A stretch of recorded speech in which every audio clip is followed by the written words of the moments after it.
Hello hello, good morning students. हम पढ़ रहे थे अणुसूत्र निर्माण।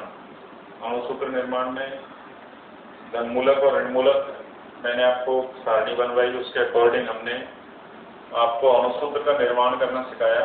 ठीक है, उसके लिए मैंने आपको कुछ स्टेप्स बताए थे जो हमें अणुसूत्र निर्माण के लिए ध्यान में रखने हैं विशेष रूप से।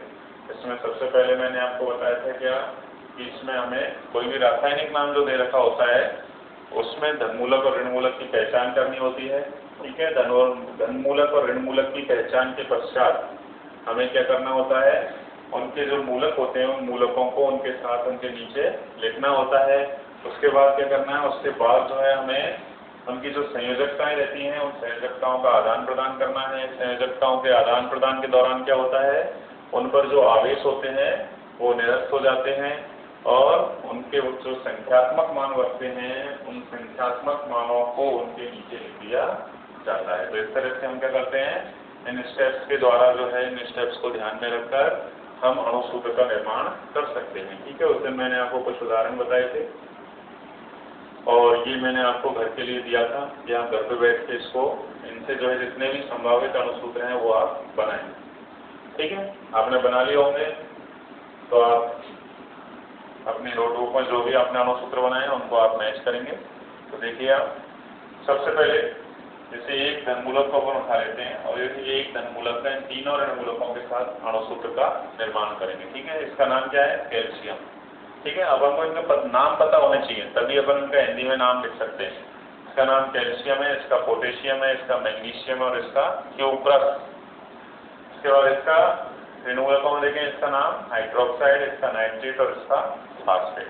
ठीक है स्टूडेंट्स, तो इसमें सबसे पहले हम पहले धनमूलक के साथ देखें तो इसमें सबसे पहले क्या अणुसूत्र बनेगा, इसका नाम होगा कैल्शियम।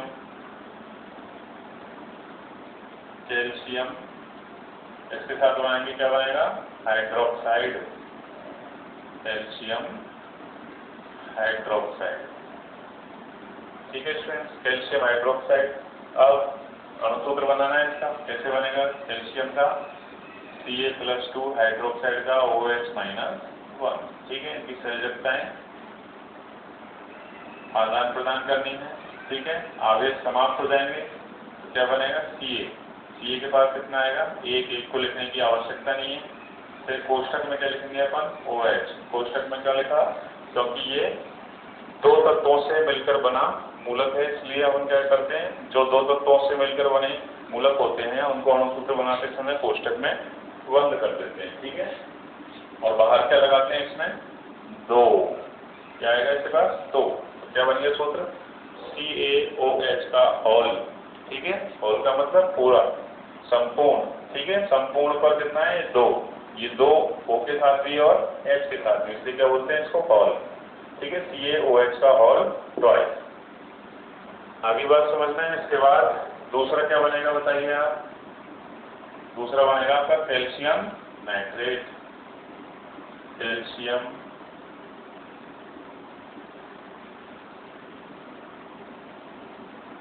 नाइट्रेट। ठीक है स्टूडेंट, दूसरा है आपका कैल्शियम नाइट्रेट। कैल्शियम नाइट्रेट जो है Ca+2 नाइट्रेट का NO3-1।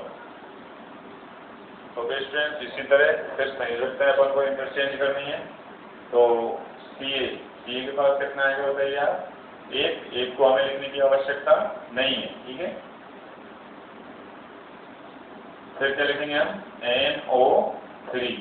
NO3 चूंकि 2 तत्वों से मिलकर बना मूलक है इसलिए इसको क्या करते हैं, कोष्टक में बंद करते हैं और जो संख्यात्मक मान है उसको इस तरह से बाहर लिख देते हैं। तो क्या बन गया अणुसूत्र आपका, CaNO3 का होल ट्वाइस।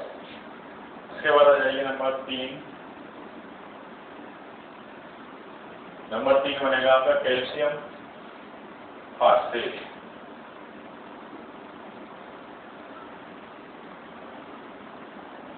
कैल्शियम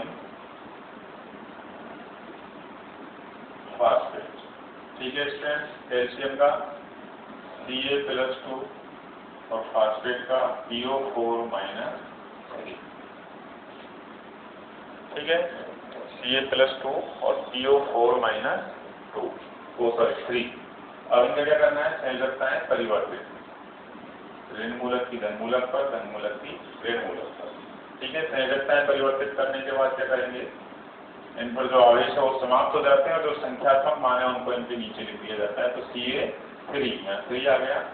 फिर PO4, क्योंकि ये भी एक जटिल मूलक है, इसको कोष्टक में बंद करेंगे और बाहर क्या लिख देंगे अपन 2। तो Ca3 PO4 का होल ट्वाइस। तो ये तीन एक धन मूलक से तीनों ऋण मूलकों के साथ बनने वाले अणुसूत्र हो गए आपके, कैल्शियम हाइड्रोक्साइड, कैल्शियम नाइट्रेट और कैल्शियम फास्फेट। ठीक है, ये आपने लिख लिए होंगे, गलत है तो सही कर लीजिए आप और इनको नोट डाउन कीजिए।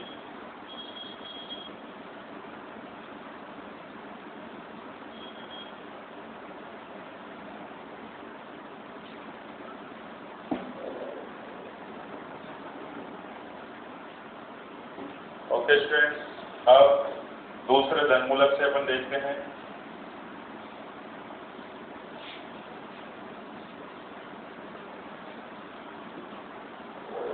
अब लेते हैं हम पोटेशियम। पोटेशियम का इसके साथ हाइड्रोक्साइड के साथ देखें तो क्या बनेगा, पोटेशियम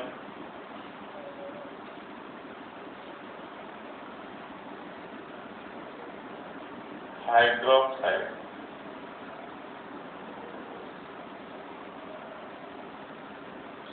ठीक है, पोटेशियम हाइड्रोक्साइड। पोटेशियम का देखें क्या है, K+1, हाइड्रोक्साइड का OH - 1। ठीक है, तो फिर मैंने आपको बताया था कि दोनों ओर जो संयोजकताएं बराबर और विपरीत हो तो यहीं पर हम उनको कैंसिल करके और इससे अणुसूत्र बना सकते हैं। तो यहाँ पर ही हम इन चार्जें को कैंसिल कर रहे हैं और अणुसूत्र बना दें, क्या बनेगा KOH। ठीक है स्टूडेंट्स, ये अणुसूत्र बन गया हमारा KOH, पोटेशियम हाइड्रोक्साइड। दूसरा देखें, पोटेशियम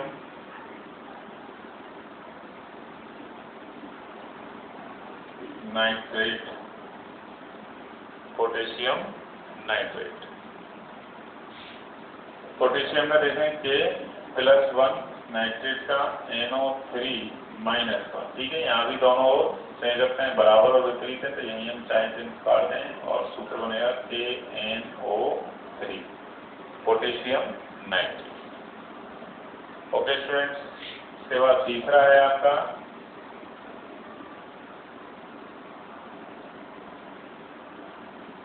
पोटेशियम फास्फेट।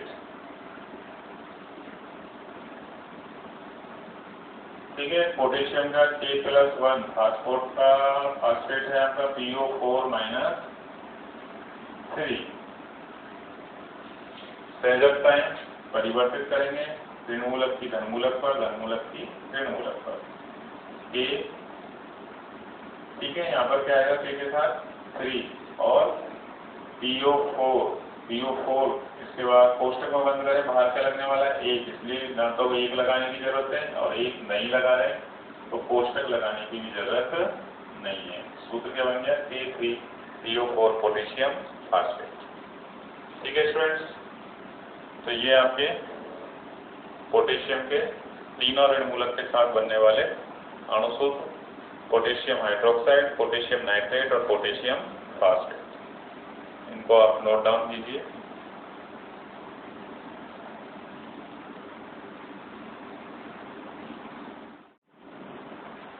नंबर 3 पर लेते हैं अपन क्या, magnesium.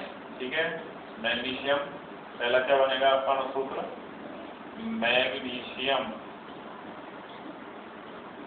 Hydroxide.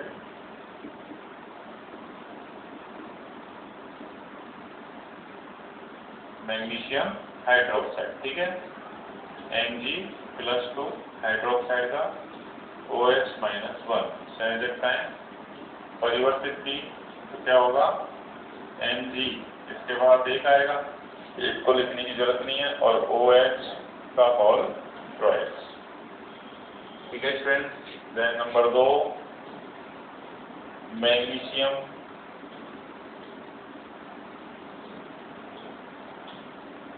Nitrate Mg +2 nitrate का NO3 - 1, वही संयोजक का इंटरचेंज की क्या बन गया आपका Mg NO3 का होल ट्वाइस। ओके स्टूडेंट्स, फिर नंबर 3 लिया हमने मैग्नीशियम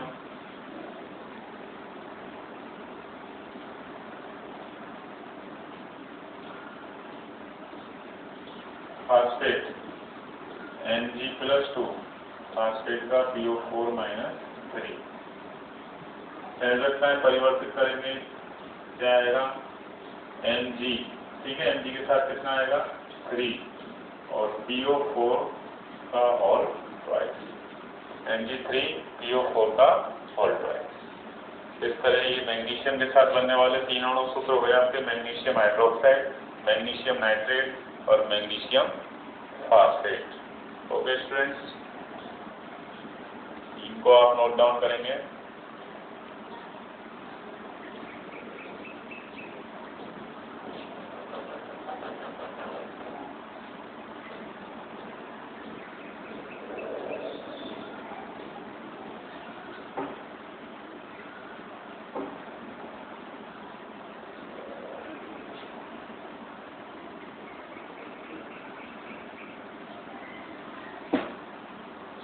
उसके बाद चौथा धनमूलक है आपका क्यूप्रस, तो इसके साथ कहते हैं पहला बनेगा आपका क्यूप्रस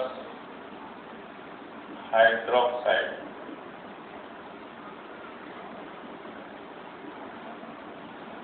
ठीक है, Cu+1 क्यूप्रस का, Cu+1 हाइड्रोक्साइड का OH-1, ये यहीं कैंसिल हो जाएंगे और क्या बनेगा CuOH। दूसरा क्यूप्रस नाइट्रेट Cu+1 नाइट्रेट का NO3 - 1, ये यहीं कैंसिल हो गया, आपके क्या बना CuNO3। ठीक है स्टूडेंट्स, नंबर 3 लिया हमने क्यूप्रस फास्फेट, Cu+1 फास्फेट का PO4 - 3। संयोजक में परिवर्तित करते हैं धनमूलक ऋणमूलक की धनमूलक पर, धनमूलक की ऋणमूलक पर Cu, ठीक है, इसके साथ कितना आएगा यहाँ पर 3 और PO4, ठीक है। इसके साथ आने वाला एक को लिखने की आवश्यकता नहीं है, सूत्र क्या बन गया CO3 PO4 क्यूप्रस फास्फेट। तो इस तरह से हम देखते हैं कि इसमें टोटल आपके जो धनमूलक और ऋणमूलक लिखे हुए हैं, इससे टोटल कितने अणुसूत्र बने, 12 अणुसूत्रों का हम निर्माण कर सकते हैं, ठीक है। आपकी एग्जाम जो होती है हाफ ईयरली हो चाहे ईयरली एग्जाम हो, उसमें आपके अणुसूत्र से संबंधित क्वेश्चन आते हैं। 4 नंबर का क्वेश्चन आता है, इसमें 4 अणुसूत्र आपको दिए हुए होते हैं, तो इसके लिए धनमूलक और ऋणमूलक को कंठस्थ याद करना आपके लिए अत्यंत आवश्यक है। ठीक है स्टूडेंट्स, आज के लिए इतना ही, थैंक्स।